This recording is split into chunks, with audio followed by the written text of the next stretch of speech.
All right, so we're back with Kyle. We got the Manley stroker right here. Shout out to Manley, shout out to Race Winning Brands. Thank you, Kevin. We appreciate the opportunity. Thanks for coming on board, man. We definitely appreciate it. And hopefully it's 2024 and beyond. All right, so we got it all open. The floor is yours. Yeah, so this is the Manley billet crankshaft for the 4B11 engine. It is billet steel, it's shot peened. It is a stroker crankshaft. So what that means is you have extra stroke, which then will take your short block assembly from a displacement of a 2 liter to a 2.2 liter. The extra stroke also allows you to make more torque. Okay. The further you stroke the engine out, the more torque that your connecting rods can put on the crankshaft, which is why it's important that this is billet, is for when you're really pushing the limits, you're making a lot of horsepower, you're making a lot of torque. You know, factory components can crack, can break. These billet components are a lot stronger, a lot less prone to failure. This particular crankshaft, this is one of my favorites, especially because of the way that they do their oiling through the oiling holes. Helps keep your rod bearings alive a lot better. You know, better oiling is better engine longevity, especially in your application, pushing it hard and pushing a lot of power and for a long period of time. The more oil you can flow through that crankshaft, the better you are. Right. So I did have a question. As I understand it, I could be wrong. You know, when you're building a high horsepower Evo per se, specifically, the horsepower numbers are typically always higher than the torque numbers. Yeah. Yeah. Okay, so I would assume stroking the motor would allow the torque numbers to not get super close to the horsepower, but be higher than what it would without a stroker kit.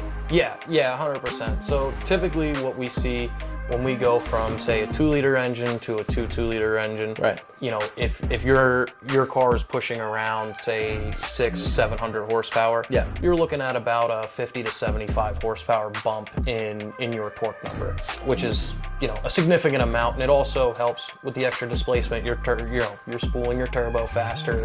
You know, your power band, you have more mid-range versus, you know, all high revving. You know, the Evo's known for it's high revving. You know, when you have a big turbo, they're a little bit lazy, that kind of stuff. Well, having the stroker crankshaft and having a stroker engine in general will help with that overall laziness, give you a little bit crisper power band, something that you can use, and and you have that torque to get you out of the corners, right?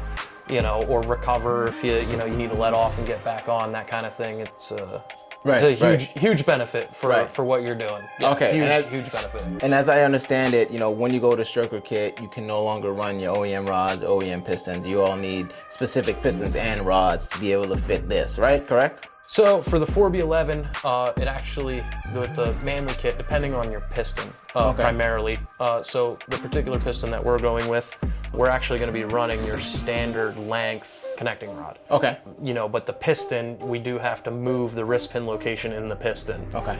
So you can't. I don't know what that is. Yeah, we'll go over that. Right. Yeah, you have to move the wrist pin location up higher in the piston, because if you were to use this crankshaft with a standard size piston for a standard engine and a standard size rod, your piston would be sticking out of the bottom of the block, and you'd be having some problems.